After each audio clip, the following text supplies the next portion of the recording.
Hey guys, and welcome back to Live, Love, Life, and Travel. This is your girl Shamika, and if you're new here, welcome. Just to let you know, I usually upload my travel topic videos on the weekdays and my free talk and my storytime videos on the weekends.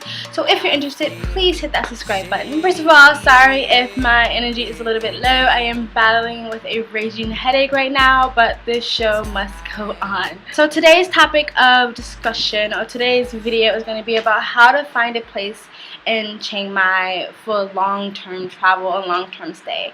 So I made a video, I think it was like the second or third or the first video I made when I first started this channel, so over 2 years ago, and I got a request to make another video.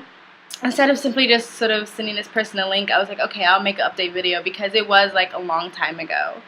Okay, so if you're interested, stay tuned. Finding a place in Chiang Mai. So one of the main places, one of the main type of places that you're probably looking for are service apartments.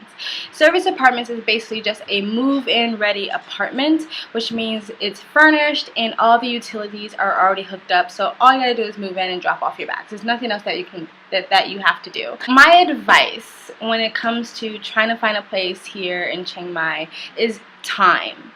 Give yourself time, because the first time I came down here, I literally gave myself 1 day to find a place, and I ended up, I don't necessarily regret living so far out of Chiang Mai because that was a great experience, but I do regret the landlord in the place that I moved into, and I didn't ask all the questions I needed to ask and stuff like that, and I ended up feeling like I got sort of like scammed.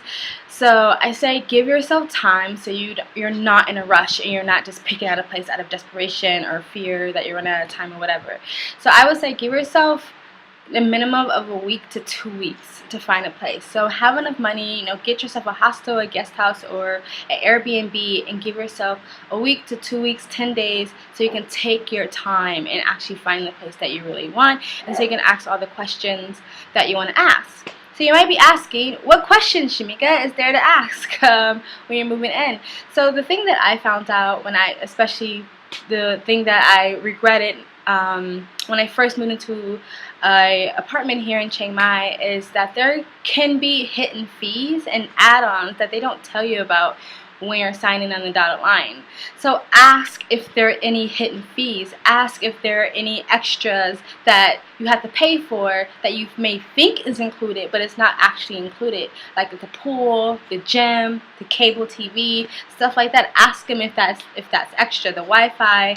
Like when I moved into my apartment, like I showed up one day and my apartment was clean. No one asked me if I wanted my apartment clean. No one even told me that there was a cleaning service. So all of a sudden I had to pay for a cleaning service that I didn't want, didn't ask for, didn't request, I wasn't told about. There was nowhere on the paper that said there was a cleaning service. And then on top of that, they made me pay for washing my sheets. So you would think that would be included in the cleaning service, but it wasn't. So I had to pay for a cleaning service and washing my sheets. I could have did that all myself. Like it was a studio apartment. It wasn't that big. I know how to wash my clothes. I'm a big girl.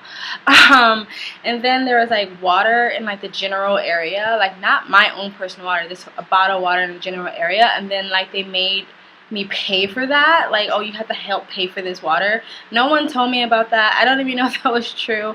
So like just ask, like, is the cable included? Is the pool access to the pool included? Is the access to a gym included if all those things are there? Is parking included? Is there a cleaning service? Is there any communal things that I have to pay for? Is there like when I leave, when I move out, is there a cleaning service or a cleaning fee that I have to pay for? Would that be taken out of my deposit? What are the things? How will I not get my deposit back? Like, you're supposed to get your deposit back, but are there ways to not get my deposit back? Like, let's say, like, if there's just one nick on the wall, are you gonna take my deposit? Like, just ask all those questions of the extra fees and the extra add-ons, so you're not surprised at the end of the day if you care. Like, some people just don't care. Like, some people don't have a budget and they don't care about all the extra things, but if you care, ask those questions. The other thing that I would say to look into, if you want, because it's not like really that much extra, but the utilities. I don't know what the utilities are right now because I'm staying in a guest house, which you don't have to pay for utilities, which I'll get into later. But like I don't remember how much I was paying for utilities. This was a while ago, but I know you pay per unit, and I don't know what a unit is, but you pay per unit, and either you're paying electricity or water. The apartment that I had, the service apartment I had, that was way out of town. I didn't pay for any utilities, but the apartment that I had, the Surrey Apartments, which is a good apartment, I'll talk about that in a minute, but I paid for just electricity and my water was included. Again, so just ask what's included and what's not included. I had a friend who was, he was living in a condo, and he felt that his utilities were quite high from what he was used to paying, and so he actually went to the utility company and asked them how much is utilities per unit, electricity or water, I forget, and they actually told him that the landlords in the apartments, the companies, are not supposed to add anything extra to utilities, that you are supposed to pay for utilities the same amount of money that they are supposed to pay. Now, adding a couple of cents to me is not a big deal, but you might just want to know what the average amount of utilities you should be paying, just so you're not grossly overpaying. I wouldn't make a big deal, honestly, if it was just like a couple of cents. But if it's like a large amount, you might want to like check that out. Service apartments is pretty much the basic sort of what you would kind of see and find when you're looking for a place here. The average price. Now, you are able to find apartments for $100 or less than $100. I found an apartment. These Surrey Apartments are less than $100. There was another apartment which probably makes no sense for me to talk about because I don't remember the name of it, but I know how to get there. That was also $100, but you had to pay a 3-month contract, and I'll talk about contracts in a minute, and it was nice, and both apartments were really nice. It was fully furnished, a lot of bright light, near a lot of things, a good location. It was closer to Old Town. Cable, big bed, wardrobe, dresser, bathroom, internet, security. It was fine. It was less than $100, like 98 or something like that dollars. So it is possible to find places that are $100 and decent. They're usually studio apartments. You won't find anything more than that. So they're usually studio apartments, so better for solo travelers or couples, if you can stand being in each other's space for that all the time. But I would say that's not the average price. You can find it, it's possible, but it's not the average price. I would say the average price is about $200 to $300 and then up. You can get a penthouse decked out apartment for like $600 to $800. But if you just want like a really nice apartment with security, doorman, pool, gym, more than one room, like a 1-bedroom, I mean, modern, furnished, you can get that for like $300 something, $400, or $200 and up. $200, maybe not as fancy, but still quite nice. So you can find a decent apartment for really, really cheap. Definitely more cheaper than you would pay for back at home. But again, if you're patient and you have enough time to look, you can find something that you really like that's on your budget. So let's talk about contracts for a second. Contracts. A lot of service apartments is really, really popular, like right in Neiman's area where a lot of foreigners live, where it's like apartment just full of foreigners. A lot of them will have you sign long contracts. That's why if you go on Craigslist, which is another way that you can find good deals, especially if you want like houses and stuff like that and you don't want an apartment, like you're coming down with a family or something, a lot of times you'll see people trying to find people to take over their lease because they signed a long lease. And then they can't leave, or they can't get their deposit back until they get someone else to sign and put in a deposit. And so I think you might want to be careful signing long leases, unless you just don't care. You don't care about budget, you don't care about money. It's not a big deal to you. But I would be careful for that. You can find places with shorter leases, like the place I spoke about earlier, the less than 100 fully furnished studio apartment. They had 3 months leases. The Surrey Apartments, there is no lease. It's a month to month. You can even go to Surrey Apartments if you're just staying there for a couple of weeks. So there's absolutely no contract. But again, if you're in a rush and you're just going to the places that's really popular and you hear about it all the time, a lot of times they have long contracts, long monthly contracts you have to sign, like a year, 8 months, 6 months. 6 months is not that. 3 months, 3 months, I wouldn't be too scared to sign that because that's easy to do. That's like a tourist visa and an extension. That's not that long. If you are planning on being here long term, and this is what this video is about, if you're trying to come to Chiang Mai long term, 3 months is not that bad.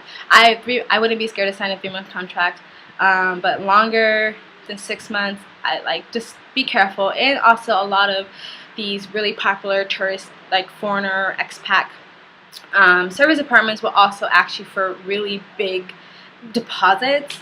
Some will ask you for the whole month, the whole length of you're going to be there. Like if you're going to be there for 3 months, they want a 3-month deposit. If you're going to be there for 6 months, they want a 6-month deposit. And I think one of the reasons is because they are used to people just going in and out, in and out, in and out, and so it's a way to protect themselves, which is fair enough. But again, I would be careful paying such a large deposit, especially if you don't know what you're getting yourself into. You're new to this. You might move in, give your deposit, and decide you don't want to be there. Maybe you have a really noisy neighbor, or maybe there's bed bugs or something, and then you lose your deposit. So I would just be careful. Again, there are places that are just month to month, like first month, last month deposit, like the Surrey apartments. The other apartment I told you about is a 3 months, so they ask you for a 3-month deposit, which is not as bad. So again, if you're in a rush, then you might find yourself having to pay more than you want. Give yourself time so you can find the places that fits your budget and that fits your lifestyle and what you want. Okay, location. So most people who come down here will either move to Old Town or the Neiman's area. It's a long Thai name, but most people call it Neiman's. I'll put it on the actual spelling of the name on the screen, so if you Google it, you can actually spell it correctly. So both places offer different things. Like Old Town, you're gonna be close to everything.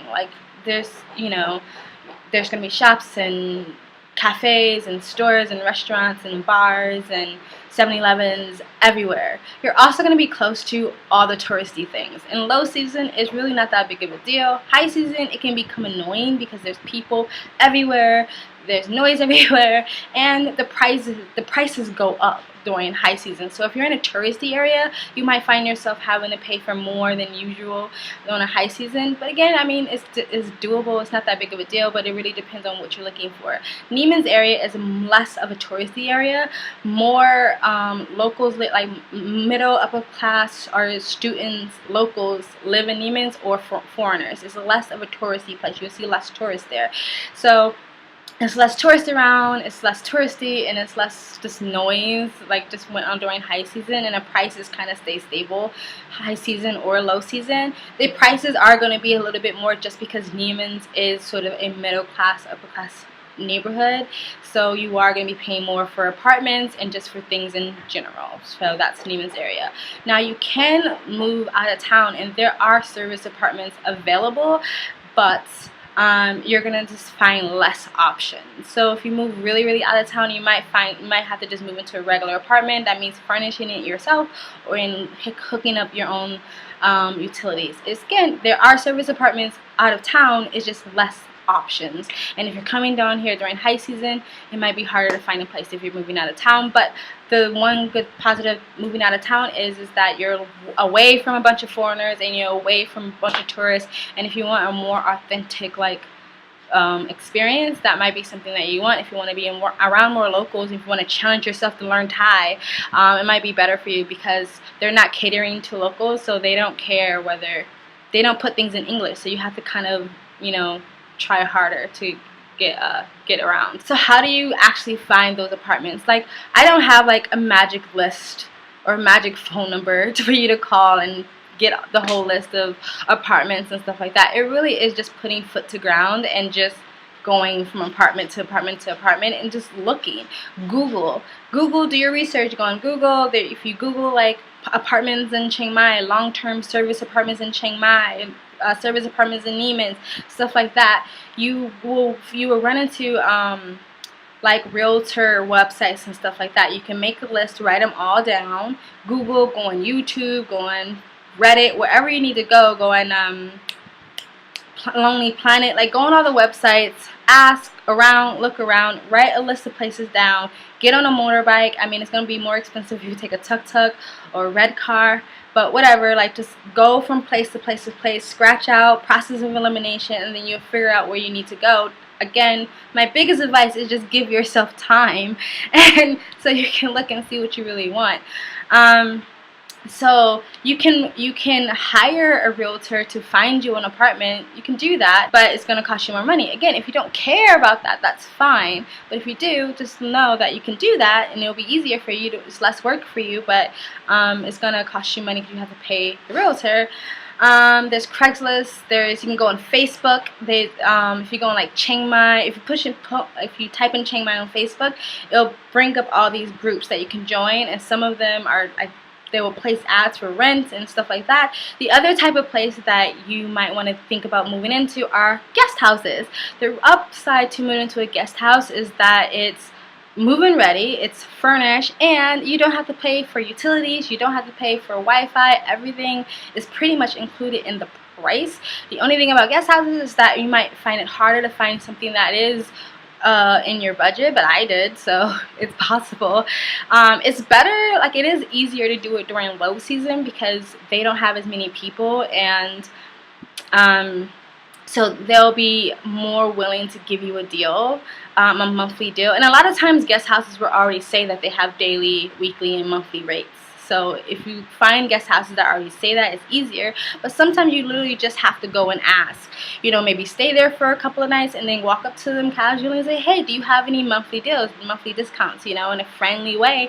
And they may say yes or they may say no. More luxury guest houses will most likely say no just because they can get their money. They don't really need to give you a deal. But, you know, there's a lot of guest houses in Chiang Mai, so there's a lot of competition, so a lot of them are willing to give you a monthly rate.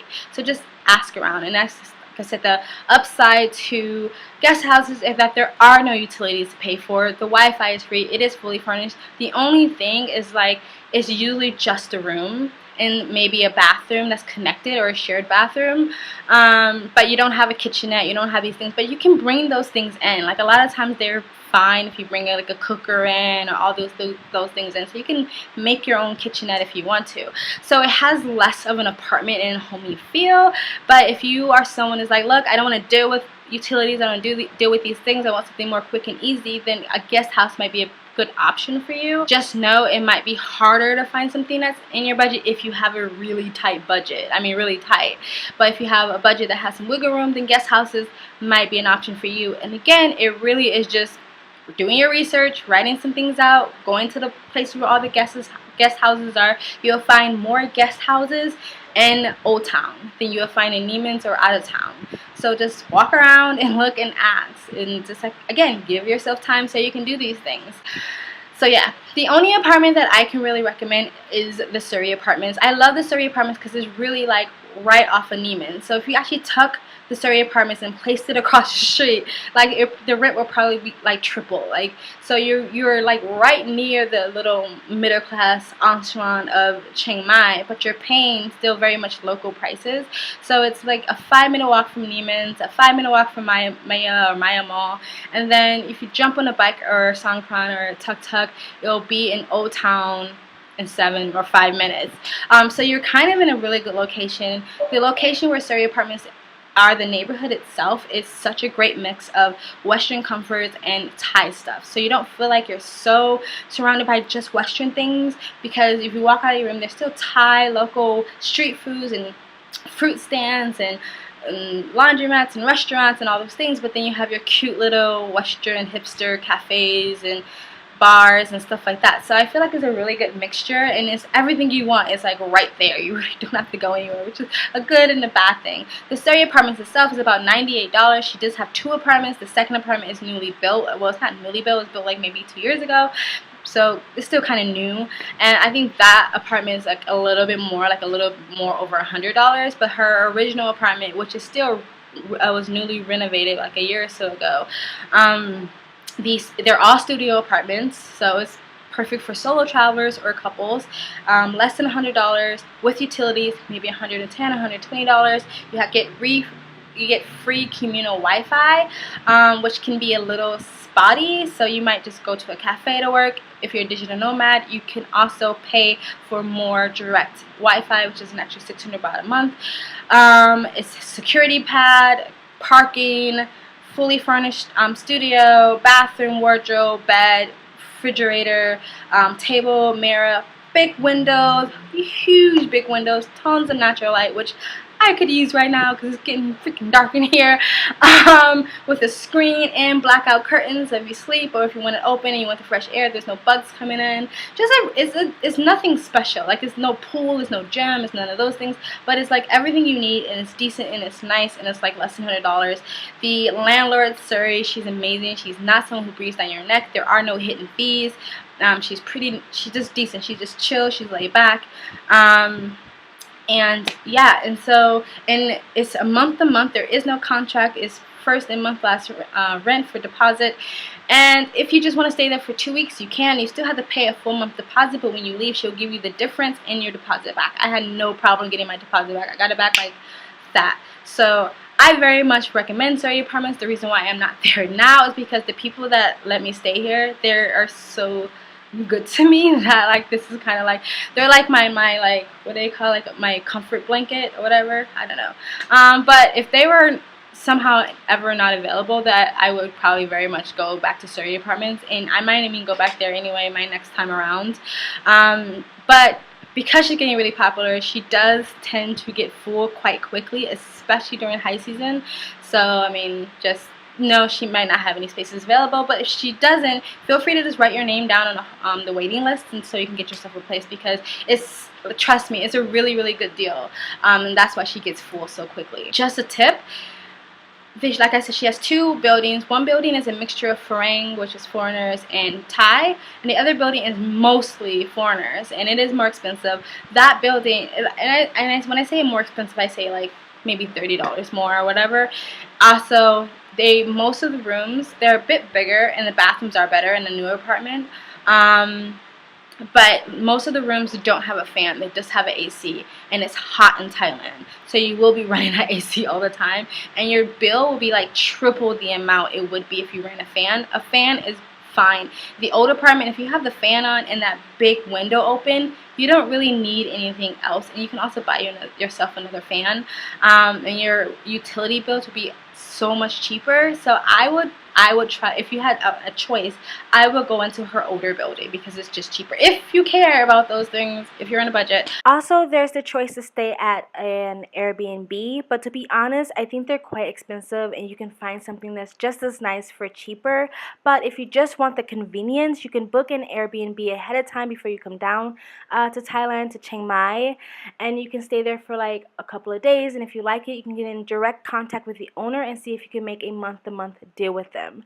So if that is something you're interested in, I do have a $30 to $40 coupon code down in the description box below. You get $30 or $40 off of a Airbnb booking. So there is a choice. It is more expensive, but if you just want the fast and convenience of an Airbnb, that's also an option. So yeah. So that's it. That's my how to get a place in Chiang Mai. I hope it helps. Again, my biggest advice is honestly research. Give yourself enough time to find the place that you want. The main places you're going to find is service apartments or guest houses. Watch out for contracts. Watch out for large deposits. Ask all the questions. Make sure there's no add-ons and extras. Neiman area, Old Town, and Out of Town are the 3 places that you might want to look. And what else? The cheapest you'll find is maybe $100, but you have to really look for it. Surrey Apartments, that's the one place I can recommend. But it'd be like $200 to $300 regular, and up. And yeah, that's it. That's all I got. I hope that helped. If you missed anything, because I know sometimes I can talk fast, or if I said something in the beginning that you forgot already, just go ahead and just leave it in a comment section below, and I'll answer your question as best as I can. If you like this video, if you like these informational videos, go ahead and like this video. If you want to hear more videos like this, or follow me on this beautiful, crazy game called life, please subscribe. And if you subscribe, hit that bell so you get the notifications when I do upload. Share this video and follow me on my social media. I finally started to freaking promote that stuff. Like, I have an Instagram, Twitter, and a Facebook page. Put it, so click follow, and join the crew. Thank you. Until next time, from Live, Love, Life, and Travel. Everybody wants